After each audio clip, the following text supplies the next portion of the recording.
Hello everyone! So in this quick video I'm going to show you how you can use Excel to calculate effective annual rate, the EAR, sometimes also known as the effective annual yield, or EAY, same thing. What is the difference between the effective annual rate and the APR, or the quoted annual rate? The quoted annual rate does not account for how frequently interest is getting compounded every year, whereas the effective annual rate accounts for how many times interest is getting compounded.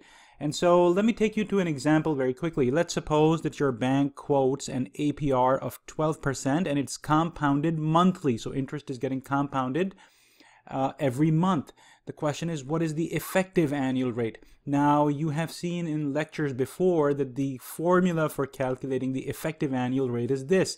You take 1 plus, take the quoted, the APR, you divide it by m and raise to the power m, where m is the number of times interest is getting compounded. And so the long-winded way of doing this would be as follows. You basically use this formula to calculate the effective annual rate, right? So you'll do equal to 1 plus your APR is given as 12%, so you'll do 0.12, which is 12%, divide by 12, because interest is getting compounded every month, so it's 12 months to a year, so divided by 12, and then you raise all of this to the power 12, so this is the expression for raised to the power 12, and then you'll subtract 1. So when Excel does all this calculation, it will return 12.68%.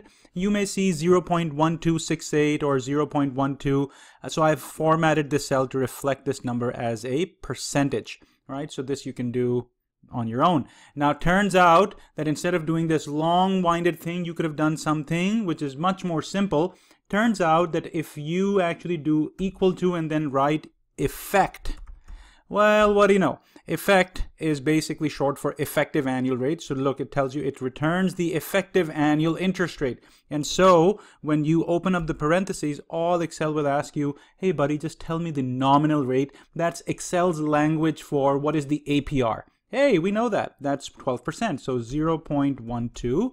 And then when you enter this and enter comma, it says NPERY. NPER stands for number of periods, and Y is for year. So this is number of periods per year, which is basically how many times per year interest is getting compounded. We know that too. It's every month, so 12 times. So 12.